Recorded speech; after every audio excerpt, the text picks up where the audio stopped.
माननीय नरेंद्र मोदीजींच्या नेतृत्वामध्ये विश्वास व्यक्त करून आज अणुशक्ती नगरमधील मोठ्या प्रमाणात शिवसैनिकांनी भारतीय जनता पक्षामध्ये प्रवेश केला।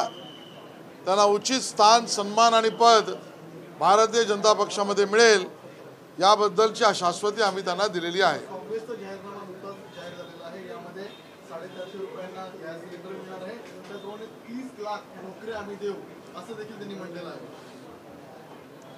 काँग्रेसचा फसवेगिरीचा धंदा सुरू झालेला आहे।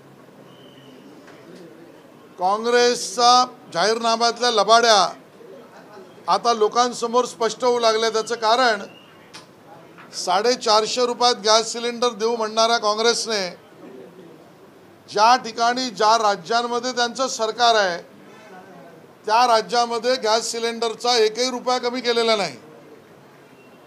ज्या राज्यामध्ये त्यांचं सरकार आहे त्या ठिकाणी पेट्रोल डिझेलवरचं कर माफ केलेलं नाही। ज्या राज्यांमध्ये काँग्रेसचं सरकार कर्नाटक ते हिमाचलमध्ये आहे तिथे गॅसवर 450 रुपयाच्या वरची सबसिडी किंवा त्याच्यावरची किंमत ही सरकार आम्ही भरू अशा पद्धतीचा कॅबिनेटचा निर्णय केलेला नाही। आणि त्यामुळे काँग्रेसचं हे त्या ठिकाणी असलेलं आमंत्रण म्हणजे लबाडा घरचं जेवण आहे आणि ही काँग्रेसची लबाडी आहे। काँग्रेसने आता वर्तमानपत्रामध्ये जाहिराती देखील दिलेल्या आहेत। त्या जाहिरातीमध्ये वॉशिंग मशीन दाखवलेली आहे। मित्रांनो, भ्रष्टाचारांच्या विरोधात कारवाई करेल, एकाला जुमला पार्टीमध्ये